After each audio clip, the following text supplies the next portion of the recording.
Europe 1.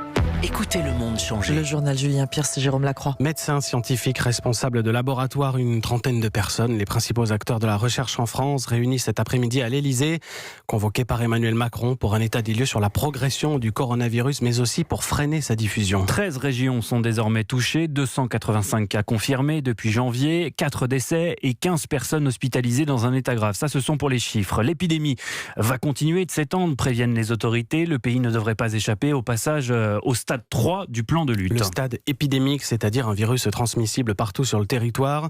Toutes les mesures prises ces derniers jours dans le cadre du stade 2 servent à préparer la France à ce seuil d'alerte maximale. C'est ce qu'a détaillé hier Jérôme Salomon, le patron de la Direction générale de la santé. Auparavant, nous cherchions à limiter l'entrée du virus sur le territoire.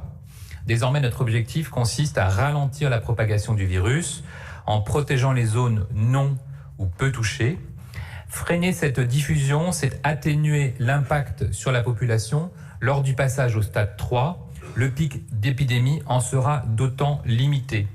L'objectif des autorités sanitaires est d'apporter des réponses proportionnées à l'évolution de la situation. Nous devons ralentir l'épidémie, laisser passer l'épidémie de grippe et permettre une adaptation des mesures en fonction des spécificités locales et territoriales. Jérôme Salomon, le patron de la Direction générale de la santé, propos recueillis par Jian Bergaoui. La vie ne s'arrêtera pas, même lors du passage au stade 3, a tenu hier à rassurer Sibeth Ndiaye, la porte-parole du gouvernement, qui exclut pour l'heure un report du scrutin municipal premier tour dimanche 15.